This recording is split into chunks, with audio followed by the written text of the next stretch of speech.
All right, and we're live. Thanks everyone for being here, for joining me. I'm Gilliard Lopes. I'm a senior game designer with the FIFA team at Electronic Arts in Vancouver, Canada. And I'm so happy to be part of Unidos in our partnership between EA and Latinx in Gaming. So today, I would love to take you on a journey of talking about AAA game design and looking at some of EA's biggest games in the meantime, and talking a little bit about what it is to be a game designer, what are some of the best practices, some of the specializations that we take when we're working in a AAA game. And as you can see here already, I have Star Wars Jedi: The Fallen Order loaded up. Hopefully you're gonna enjoy some of the content here today. So please let me know in the chat. I have a second screen. When you see me looking down here, that's where I'm looking. Let me know in the chat where you guys are talking from or speaking from. I'm from Brazil, but living in Vancouver for 13 years now, and working at EA on FIFA, as I said, as a senior game designer. So also any technical issues, please sound off in the chat there so we can do our best to fix them. But hopefully everything is good. The mix here is good and you can hear me well. So we'll get going. I'll take you through one of my favorite parts of this game, Star Wars Jedi Fallen Order, which is really the start of the campaign. So there's a lot that we can talk about, I think, in terms of the game's design just by watching its cold open and intro. So let's do it there. So Chris is from LA. Thank you. Welcome. I'll pretend I don't know you, but yeah, we've done things together before with Latinx in Gaming. So thank you for the opportunity, by the way. So here we go. Again, let me know how the mix is, if you can hear my voice well against the background of the game. But I think we're good.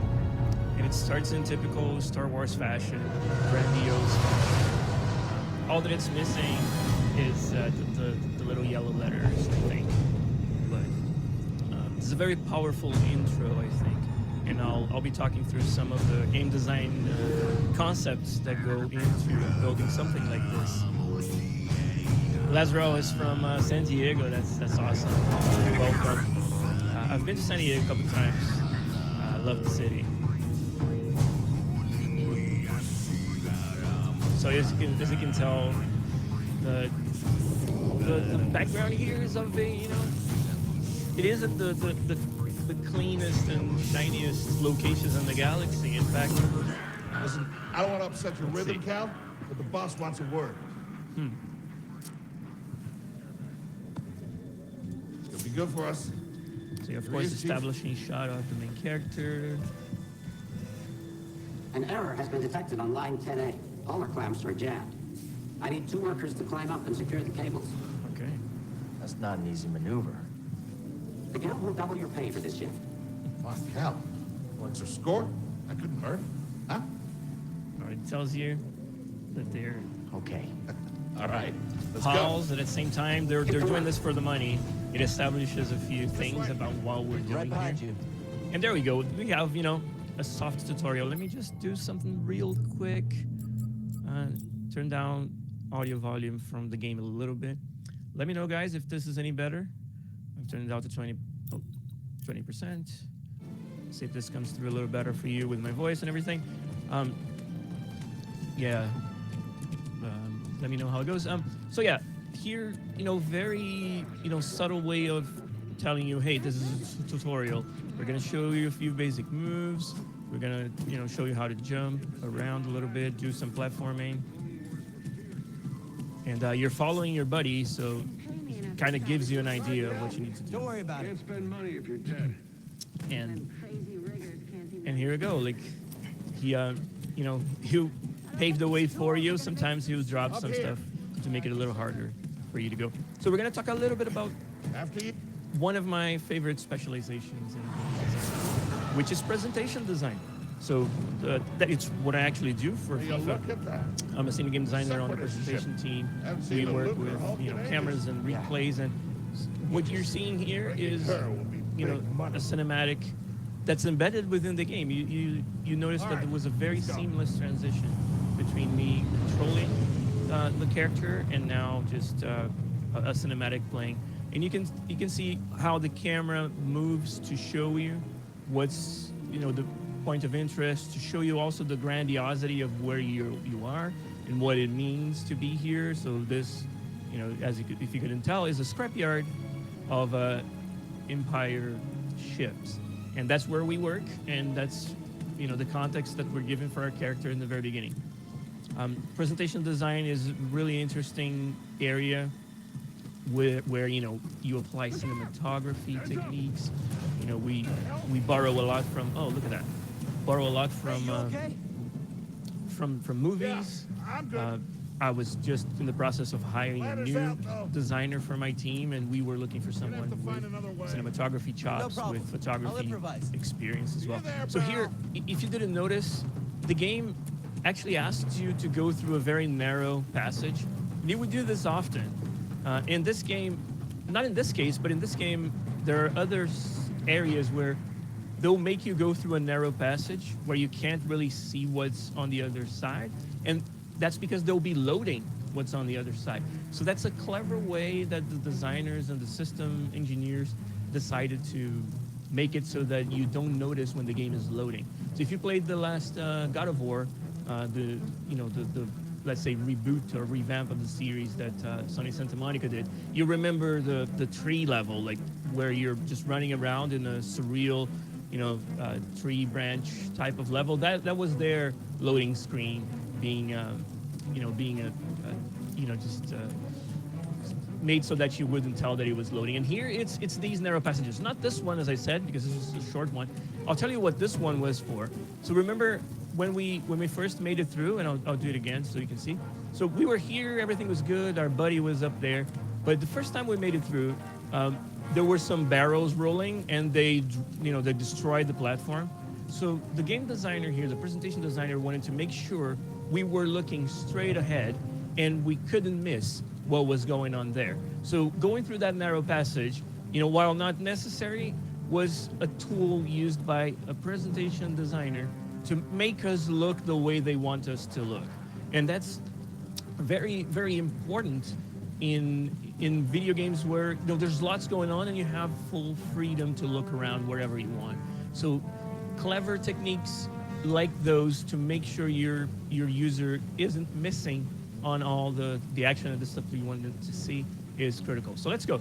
Let's jump down. Of course, we can't go the route above because it's broken for us now. And these scenes are also oh, that's so Star Wars, right? Trash. And I love how they incorporate these sliding and action scenes into the game.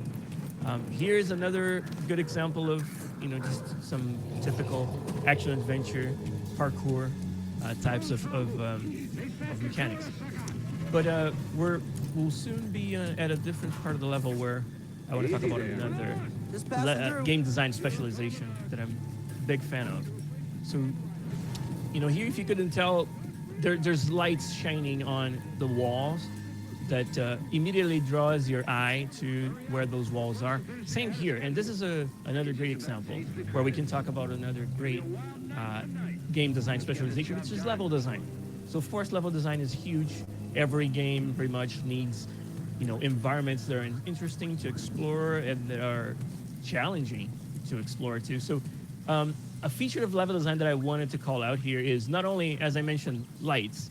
So you arrive here, and if you don't know where to go, if you look around and you're like, oh, maybe I should drop, maybe there's a rope that I could hang from, but immediately there's a bright light shining on this area of the map. And not only that, you're going to get used to seeing this in games after you've noticed it, but all of these ledges and platforms where you can hang from, they always have this texture painted on them that shows that they've been used.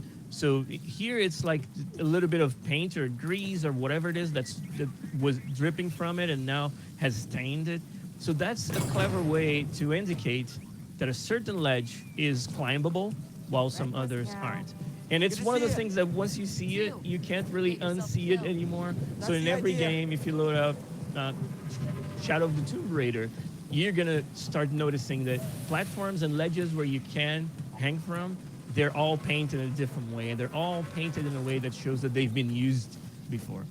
here's another one of those narrow passageways that I mentioned that Jedi Fallen Order uses, partly to load what's on the other Sounds like side. scrap And you can rats. see that for the big passes part of through, it, you guys. can't see No need what's to come out and beyond say the hi this passage. time. And that's key, because that stuff's still being loaded. And that's why it's such a clever way. And they'll make Cal, our main character, move slowly through the passageway. The slower he moves, you know, the more stuff is being loaded in the other side, to make sure that by the time he reaches it, everything's loaded. So here again, light shining on the ledges, painting on the ledges to indicate that, you know, that's a climbable area. So here we go. Let's make some more progress through this. So level design, Hey, Cal, I'll meet huge, you at the class. huge, Sounds good. important See you area. In, you know, everything in the game depends on the level in a way. So, you know, the challenge is so dependent on how clever your level is and how you're able to, you know, use these tricks to tell your player where to go and how things work. So, let me know there in the chat what other game design specialities you would like to hear more about How'd you get here? while we're How'd you get making some here? progress. Huh? So here's going to be, you know, another piece of our learning curve where we're doing, you know, several things in a row, from the ropes to the hanging to now the, you know, the jumping while hanging. They give us a longer area where we'll do that, and as we drop, we'll go into one of those sliding. So they're showing us this sliding is pretty fun, and there really isn't a whole lot of challenge, but it will become challenging soon. Hey, we should get moving. So here as I'm climbing, the camera is pointing that direction, right? So, and it's showing me again, the grandiosity and the big ship that was in the scrapyard that they'll probably comment on in one of the cinematics soon. And there's a comment there in the chat saying systems design. Yes, that is a big part of what we're going to talk about today. For that, I'm going to finish this piece and I'll load up a save game that's much further down the line in the game, so I can talk about system design in a bit more depth for using Jedi Fallen Order as an example. Got it. Your turn. So here we're learning about, you know, interacting with the environment, being pulled up, jumping on the other side here. And, you know, again, the presentation designer moving your camera down so you can, you know, get that little bit of vertigo about where you are and pieces falling off of where you're hanging from. Pretty cool stuff. I'm a big fan, if you couldn't tell, of this opening for Jedi Fallen Order. Let's keep going. Come take a look at this. Okay, that's another It's a cinematic. Jedi fighter. What a score! It's a real scrapper. They found a Jedi. I mean, this thing's been here, what, 4 years? 5. Whoever flew this went down on a blazing floor. Cal knows. Those Jedi. Real tragedy. Yeah. Yeah, I've always said they couldn't all be traitors. Yeah, maybe. Maybe. I guess it's just our lucky day. Empire's gonna get a lot of good material out of it. Yeah, here we are, scrapping these ships Yeah, from you've the probably war, just so they guessed can turn around and make what's new going on ones. in Cal's A head. racket, huh? All of us risking our necks for the bosses. And the pay was better back during the Republic, too. Hey, you really should watch what you say. Listen Plenty to of me. pay. Find us free like this, could be your ticket off this soggy rock. You see, they're What makes you unhappy think I want out of about here? working here. Come on, Cal, you're a young guy. You don't end up like me. Eventually, you gotta move on and live your life. Find your destiny. You're right, bro.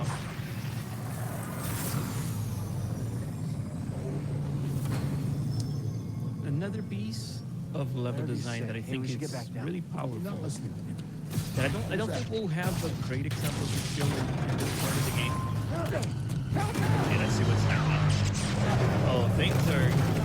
So here's where all that sliding that wasn't so challenging before, it becomes a little bit more challenging now. So now you have to steer Cal as he's sliding in. This is so Star Wars. Right? So again, lots of. And you see, while there is some challenge, it doesn't really punish you that badly for not dodging properly. It just is meant to be cinematic. It's pretty cool sequence. What's gonna happen? So our buddy is in big trouble. I can't hold on! No! Okay. Did you see what we just did there? That is the story. You okay, bro? Cal, in a moment of despair where his buddy was going to fall to his death, used the force, something that we didn't know he had the ability to do. And it will get noticed. Hold on! That's another cinematic sequence there.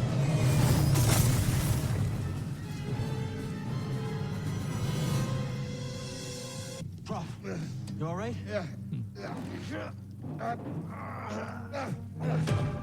Okay, We gotta move. Come on. We gotta move. hell happened? What was that back there? Was that you? Well, that was the force, wasn't it? Forget what you saw, okay? Please No, trust me. but I've seen the stories. I've heard it. There's Rob, bounties out on I people like know. I know. you. Yeah, we're ready. We need to be careful. Yeah. Yeah.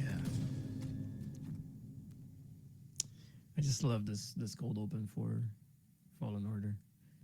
It's one of my favorite prologues in all the video games. So if you're joining us now, thank you, welcome. My name is Gilliard Lopes. I'm a senior game designer with the FIFA team at Electronic Arts in Vancouver, and I'm delighted to be here at Unidos Online with Latinx in Gaming, talking AAA game design through the lens of some of EA's greatest games. If you like this content and you like the idea of a professional game designer talking about these concepts, talking about what game design is, and exploring some of the biggest games out there, I do have a channel here on Twitch. It's right on your screen there at PodQuestBR. So I think there's something right on top of it, but it's PodQuestBR. You don't have to worry about me. Yeah, okay, never mind. You can probably figure it out. So it's in Portuguese. So I'm from Brazil, and I do this. I build this content for the community down there in Brazil. People that are coming up in the games industry that want to know more about game design. So if you do understand Portuguese and you can handle my carioca accent from Rio de Janeiro, I highly recommend you check out PodQuestBR here on Twitch. We're also on Twitter and Instagram with the same handle. PodQuestBR is us. So I'm always happy to talk game design, to talk video games and everything else. And I have content weekly on my channel about all that. Last week we played I Am Fish, a very funny, very weird type of game made by my buddies at Bossa Studios in London, UK, which is a studio founded by Brazilian developers in the UK. And they've made Surgeon Simulator, I Am Bread, and now I Am Fish, which is a lot of fun. I talked a little bit about the design of that game on my channel last week, so you should check it out if you speak Portuguese and you like video games. PodQuestBR here on Twitch. So here, Cal woke up in like what looks like a tram or subway, and Prouf is walking away from him. Pretty cool moment in the story as well, I think. Here. Where are you going? Where are you going? It doesn't let me run. So again, a design choice, a narrative design choice, where I have to experience this slowly. I have to, try to feel in Cal's shoes, and the suspense here of not being able to open this door. Right. Okay. I can't go after Prouf. What's happening? What's happening behind me? Whoa. You can't feel this, but haptic feedback is going crazy in my hands right now with the DualSense to sell the surreality of the moment here. Suddenly, I'm in what looks like a ship, maybe an Imperial ship or a Rebellion ship. And there's suspense, and I love when video games do things like this. I love when they make you second guess what's going on. Oh. Apprentice, Mark Look well and listen. Master. Trust only in the Force. I love when that happens. It's my favorite part of the Train Gold stopped. Orbit. Yeah. Something's going on. Something's not right, right? So, Everybody up. Well- Identification ready.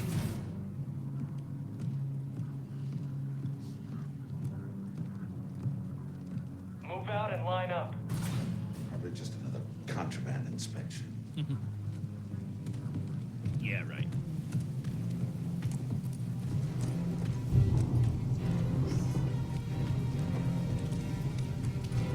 These look like pretty high-ranking officers to be here on a routine inspection. And the fighters. So, doesn't look routine to me. She doesn't look routine to me at all. Again, another of my favorite characters in this game.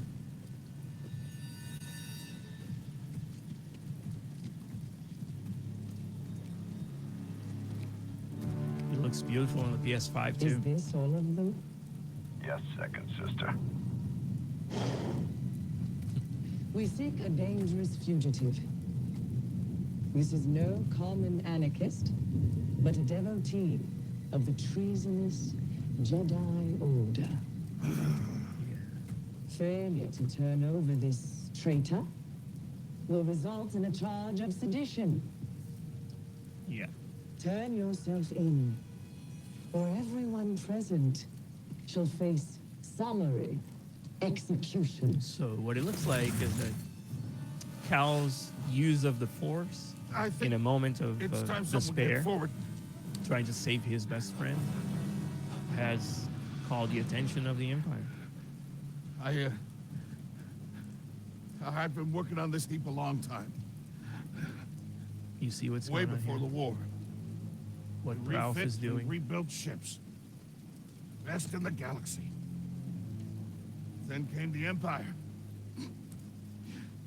And engineers became scrappers.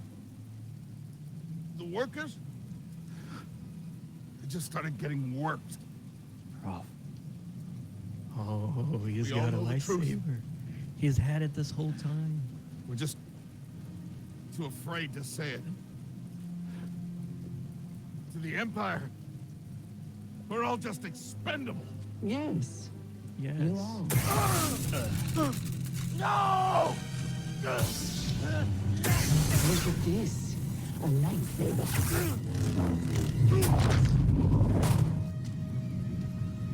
I found the Jedi!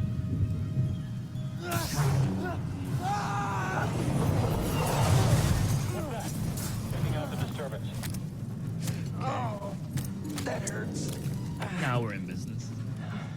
Hold it. Don't move. How'd you get here? Easy now.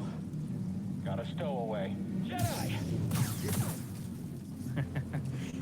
This part is made for you to swing the lightsaber twice and kill them in one go. But now you have to work for it a little bit more. Jedi? Stay sharp. You won't get past us. So L1 The traitor. Blast them. to block, and you can blast L1 just at the right time. You parry, and it gets deflected back at them.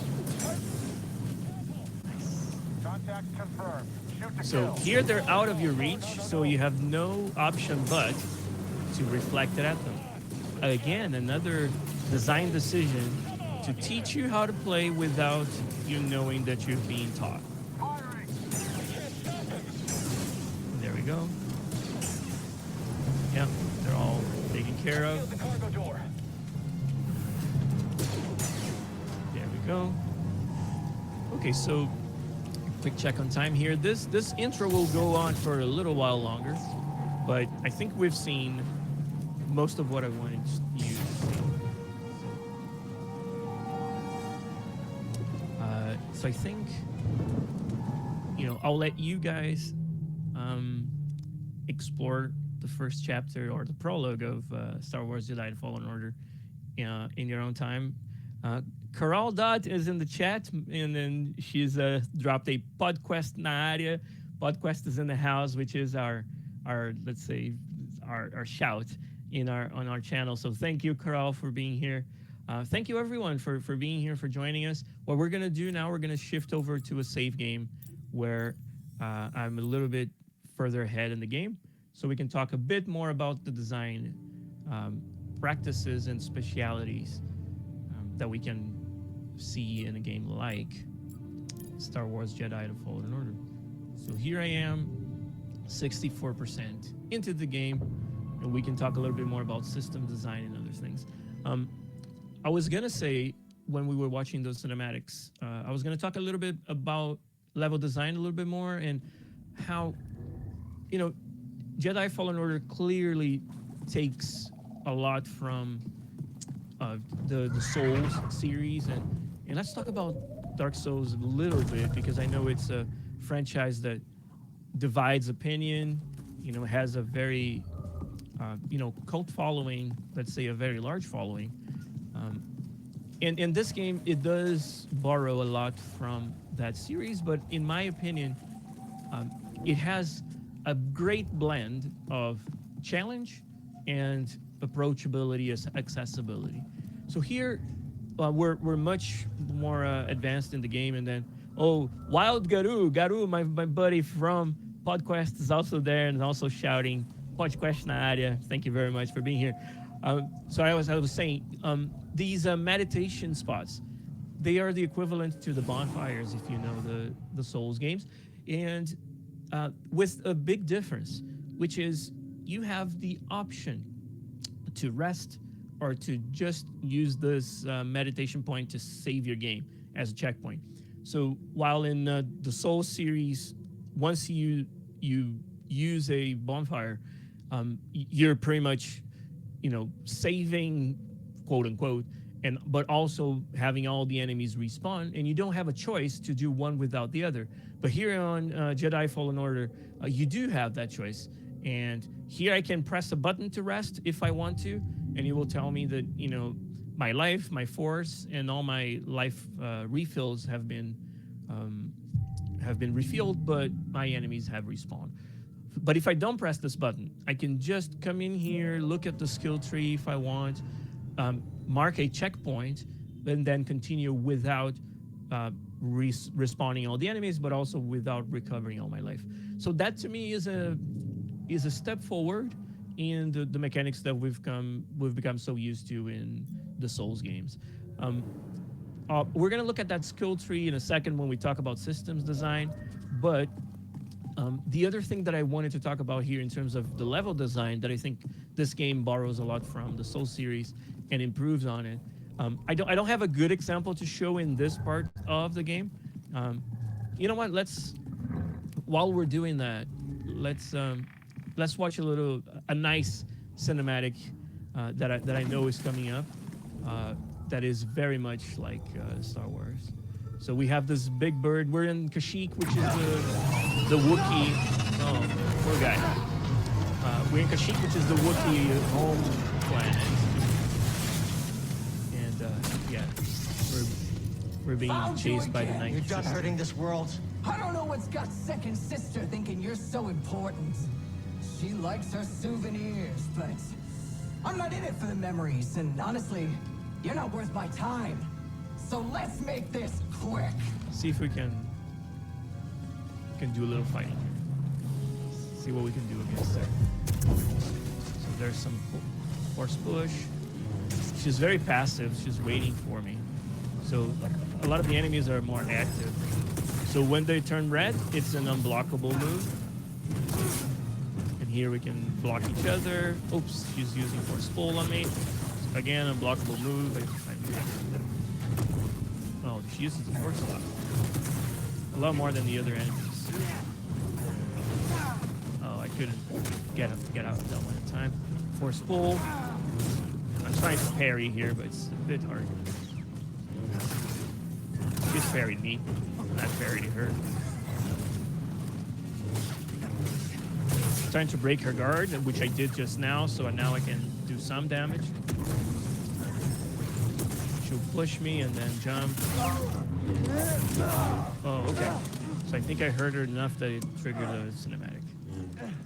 So gameplay design. Gameplay design is really strong in a game like this where moves and your options to block and parry and get out of the way. They have to be intricately designed and balanced, as you can probably tell. And this game does a great job of that. And again, it's a formula that's been mastered by From Software and the Souls series, right? That one's a tough one to get out of. I can wait. Yeah, it's hard to roll out of the way of that one, too. I have to be a bit quicker about those unblockables. Yeah, that's a tough sequence. I haven't fought this enemy in the game in this playthrough, so it's with Rusty. You're not winning this. Quick time events. There we go. Oof. Pulls and does an unblockable. Get away. Oh, this is a You can't catch them all. Barry. I have to be quicker about those. She's pretty fast when she does that. Oh, see this one also have to get used to. I'm probably gonna lose this one, but just explain a little bit of the combat gameplay if you guys don't know it. Quick time events again. Not a fan of them. We'll go back to talking more about the game's level design in a minute. Need an assist. Oh, what is that? Yeah, that is new. I should have jumped. Okay, nice sister. Show me what you got.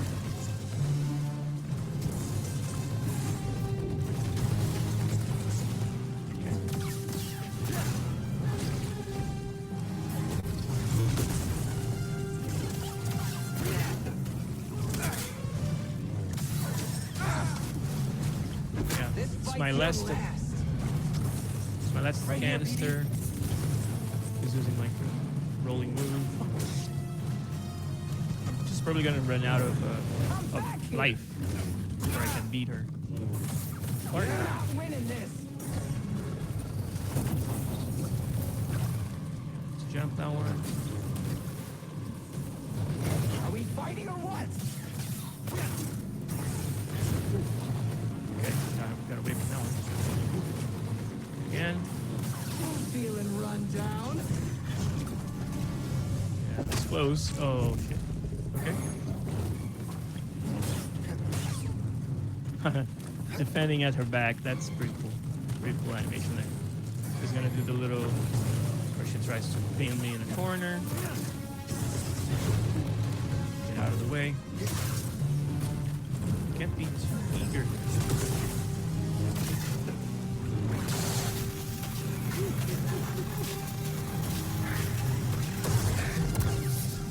Okay, did I do it? I think I did. Nice. It's over. Being an Inquisitor taught me no setback is too great. When you've already lost yourself, a limb's easy. You know, I was a Jedi. Where's your spider sense, Jedi? Come on. Watch you smash like the rest of us! Oh, angers you. Just wait till the isolation, torture, mutilation, and your breath! I won't let you touch them! You can't stop the Empire! Very powerful scene. I can stop you.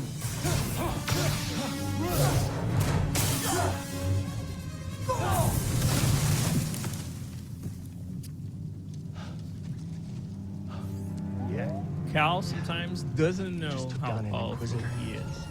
And that's a big part of the story of this game, is him finding out and figuring that out. You were dead. It's pretty cool.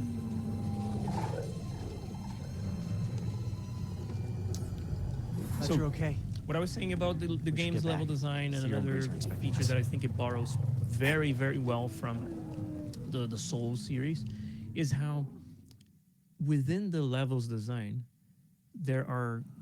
Oh, there we go. Let's meditate, make sure we rest. That was a pretty intense fight. Nice this to defeat it. So one very interesting feature of the level design is using shortcuts as a reward to the player. Something that if you've played the Souls series, you know very well what I'm talking about. So whenever you have to go through an area the first time and it's a challenging area, the game will make you go the long route, right? So the game will challenge you to take, the hardest possible path, but there's always a door that only opens from the other side or some other implement in the game's level that once you have gone through that challenging area the first time, you will open a shortcut. And that shortcut is a very, very powerful reward mechanism that's built into the level design.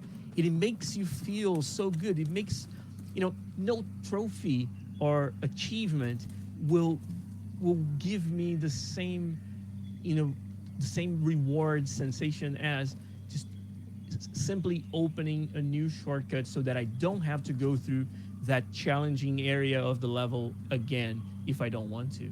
And from that point on, I can navigate much more quickly through these levels.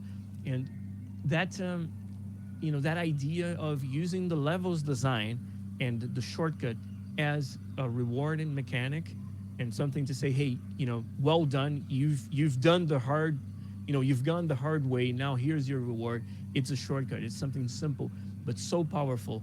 And it makes you feel so good about overcoming that challenge. And this game has that in spades, as I mentioned, borrowing a lot from games like the Soul series and the formula that From Software has perfected. Here I wanted to talk a little bit more about another specialization, which is systems design. And I think someone asked earlier in the chat about that. And I'll use the skill tree from Fallen Order as an example. So when you start the game, only a handful of these abilities that you buy with skill points are available to you. So that there's a story aspect to this that Cal is slowly remembering, he's rekindling his connection with the Force, right?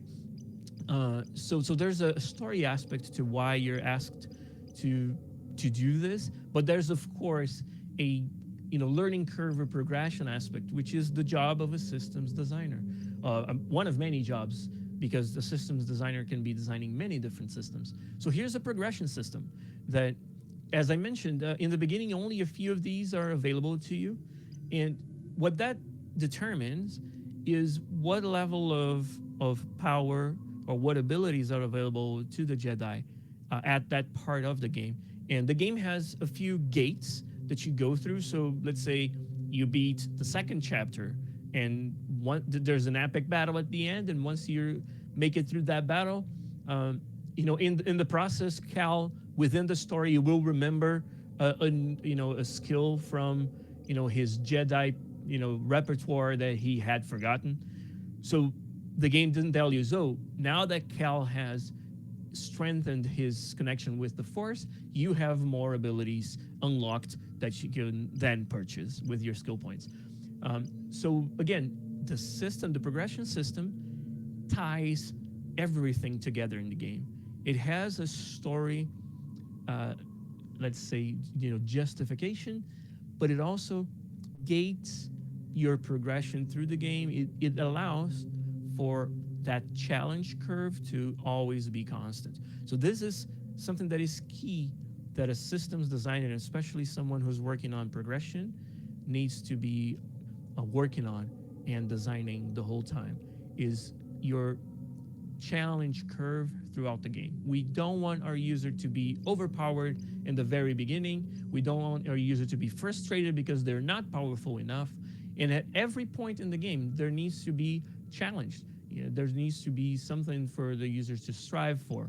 So everything from how much each of these cost in terms of skill points relative to how powerful they make you. So example here, the power of friendship. It says that when I use a stim, so when I recover my life, I also refill my force meter. So the force meter in this game is very powerful because you can change the way a battle is going just by using the force in a variety of ways. So refilling that meter at the same time as you refill your life is a very powerful skill. So that's why it costs 3 skill points, as you can see in the top left corner, while one that simply improves a little bit on your force pull, like the one I have selected now, only costs 1 skill point.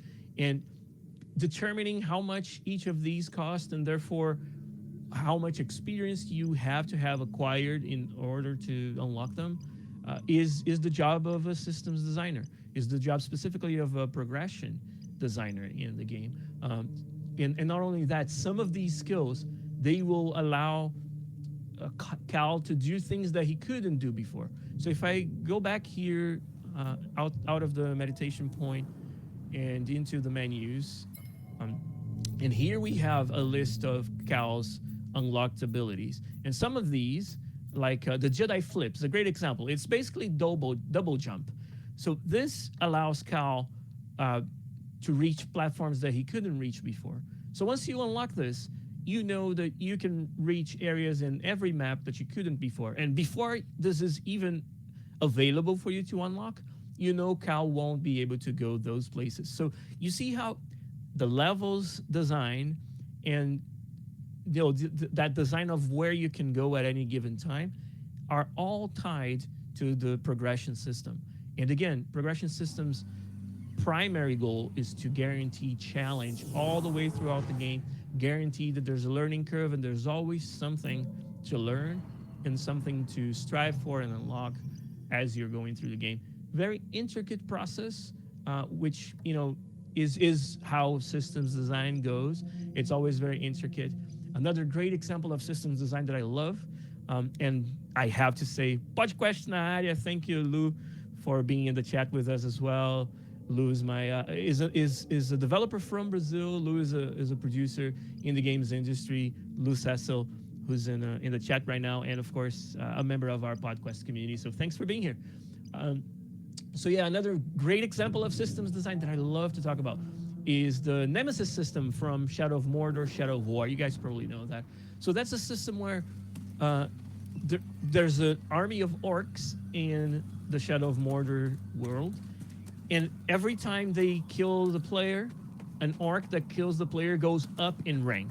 So let's say they're like a soldier, they become a sergeant, then they become a lieutenant, and so on and so forth. So every time you die in that game to an orc, the orc gets promoted, gets more powerful, gains new abilities, and that's a great dynamic system. And again, a systems designer had to design that system. But also, so imagine if you're not very good at the game, you keep dying to orcs, and orcs keep getting promoted and becoming more powerful. Can you see a problem in the balance of the game there? Where by implementing this system, now we've made it so that the more you die, the more likely you are to die again, because the orcs that are killing you are becoming more powerful. So you can see a systems designer will look at this and say, hey, wait a minute, there's the potential for the game to be unbalanced here, because a user can just dig themselves into a hole that's too deep to climb out of, because their orcs are becoming more and more powerful. So what did they do? They improved the system by making the orcs in the army fight each other for promotion. So if the game detects that too many orcs are too powerful, they make the orcs fight each other, kill each other, so that there's always room for orcs from the lower ranks to come through. And that way, the game balances itself out and doesn't allow the user to just dig themselves into a deeper and deeper and deeper hole. That to me is such a great example of systems design in action, and all the skills that you need in order to be a successful systems designer. So I think we've talked a lot about game design specialities and skills. Let me know in the chat what other skills you want to hear about. We're gonna switch gears a little bit here. We have 15 minutes left. I'm actually gonna load up a different game. So here, this is it for Jedi Fallen Order. I hope you guys enjoy it. It's one of my favorite games made at EA, if I'm honest. So let me leave this one alone for now, and we'll shift to a different game, a game that is even more close to my heart. And there's Elaine in the chat. Hi, Elaine. How's it going? It's been a while. And she's saying system design is such a cool branch of game design, and I could not agree more. Yeah, that's very, very true. So let's jump over to FIFA 22. I know it's a very different shift in gears here. J Mags is also in the chat. How's it going, J Mags? Glad to have you. Let's log in, and there's something specific that I want to talk to you about in FIFA, and it does also tell a lot about what it means to be a AAA game designer. So there's FIFA. It doesn't get more AAA than this, I think. I always say that after 13 years designing this game, I feel like I'm ready for any challenge that the industry could throw my way. It's very rewarding, but it's also extremely challenging to build a game every year. To ask our users to purchase the game every year and to convince them that there's enough in terms of differentiation every year for them to come back. So one thing that, you probably have heard of our main game modes, like Ultimate Team or Career Mode, and even Volta Football. If you were watching, a couple of years ago, we launched our new take on Street Football. And as designers, it's a mode that's so much fun to develop, to design, and to see people's reactions. So I wanted to show you something new. And this is not an ad for FIFA, believe me. It's because I think there's interesting stuff to be discussed. But people always asks, of us, FIFA designers, hey, don't you get bored of making, similar games every year, working in football? Honestly, I don't get bored, but I've always wanted to, I'm inspired by things like Rocket League and fun takes on, sports mechanics. And I've always desired to take part in doing something like that. What does Rocket League in EA Sports FIFA look like? And I guess the closest thing that we can point to in that direction is Volta Football, and especially this game mode I'm going to show you, which is very much inspired by things like Rocket League and our desire to make more, quirky, weird, fun ways to play around with our sports and football engine, which is Volta Arcade. So this is a brand new game mode in FIFA this year, FIFA 22, and it's gonna take a little bit to match up here. So I'll let it go. And again, this. As a AAA game designer, typically your user base is very large and wide, and the profile of players is always very varied. And in FIFA, it's no different. In fact, it's one of the biggest games in the world. So we have the hardcore of the hardcore, and we have a lot of casual fans, people that pick up the game and play a match or two. And Volta, to me, is an answer to those seeking a more lighthearted experience, something that's quicker, doesn't have as many things to worry about, fewer players on the pitch. But then taking that to the next level, in my opinion, is this mode I'm going to show you, Volta Arcade. We're searching for players right now. I think if it doesn't find many players, it will just pair me up with someone with the AI. Let's see what it does. But Volta Arcade is a series of mini games around the theme of football, but not really football, or soccer. So there are mini games where you're just dribbling the ball through. Okay, insufficient lobby size. I don't know if there's too many people online right now. Let's see if we can get in there. Otherwise, we'll try a different mode. But this is a mode, as I was saying, that where you have these quirky, bounce the balls off walls and try to hit targets. Mini games, really. There's foot tennis, which is one of my favorites, where you're just lobbing it over the net. And different ways to play football, and small-sized football in this case, that are really fun. And it's, again, as I said, in our jobs as designers of games for all profiles of players, including casual players, I think it's a great addition to the FIFA family. I don't know. So this mode is also time restricted. It's open during a certain time. So I'm guessing that I can't match up because it's just not open yet. Oh, okay, here we go. Well, there's some people interested, so we'll get to take a look at Vault Arcade. I think again, as I said, for us designers and who've been making 11 versus 11 hardcore FIFA for a long time, this is a pretty refreshing look at the game. So we've got wall ball elimination. So again, this is randomly picked from a number of mini games. So I'm gonna ready up. It's telling me how to shoot, and it says shoot the ball off the wall before your timer expires. That's what we need to do. Only direct hits count. If you kick the ball off another player obstacle, try again. And if the timer expires before you hit the wall, you're eliminated. Okay, so you have to be quick. And I'm playing against 3 other users here, so let's see. So let's see how this goes. You're gonna see how just cool and interesting this is. I love Vault Arcade. So round 1. Yeah, so I'm just falling all the way over. Okay, yellow took a kick, so now it's pink. I'm trying to just, to get in their way. So there we go, blue, now red. So you see the little indicator below the ball, it tells you whose turn it is. So it's pink now. So pink is trying to kick it at the wall, and we've managed to prevent them.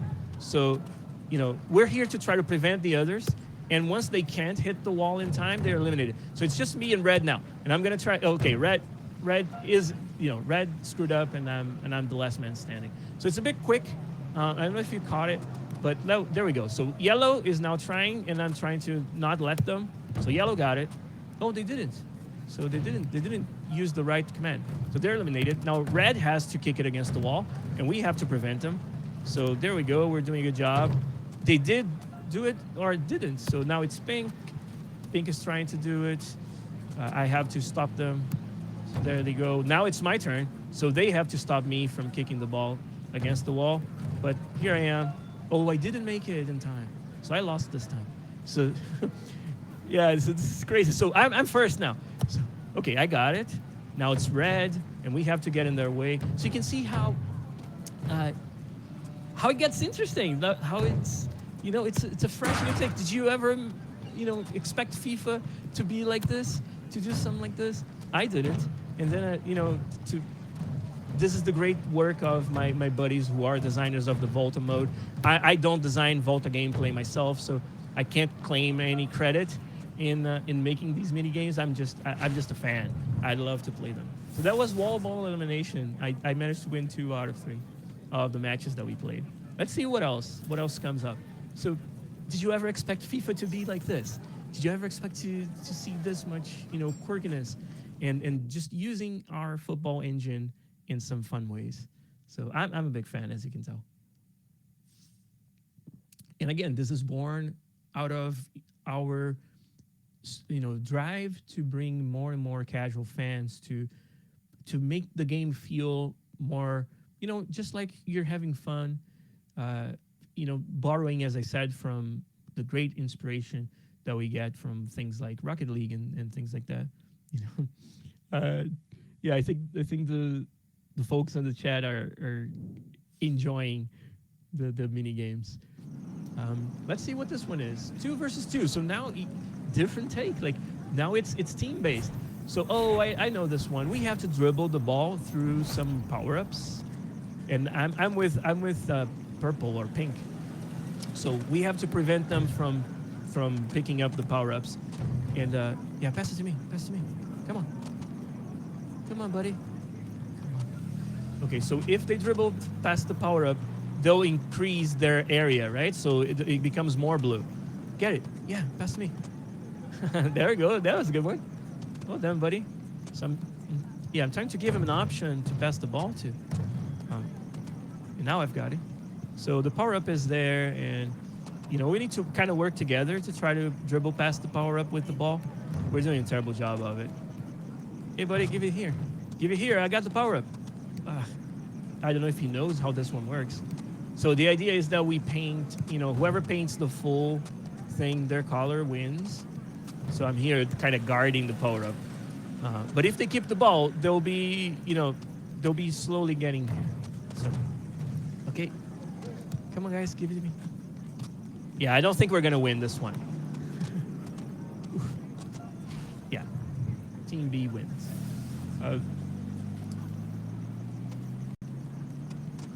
Yeah, let's get it. Let's get it. I got distracted for a second there. Oh, they're tackling me. Okay, go, buddy. Didn't get it to you. Yeah, give it here. Give it here. He just wants to dribble all by himself. I was close to the power up, but he didn't give it to me. Come on, buddy. It's a team. We're losing. I've got to guard the power up. Go guard the power up. Yeah, that's too easy, man. If we both go for it, it's too easy. Yeah, get it. Okay. This one is a lot harder than the other ones. I'm not very good at it, you can tell. So it's 30 seconds to go, and I think Blues pretty much got this one in the bag. But it's fun. Ooh.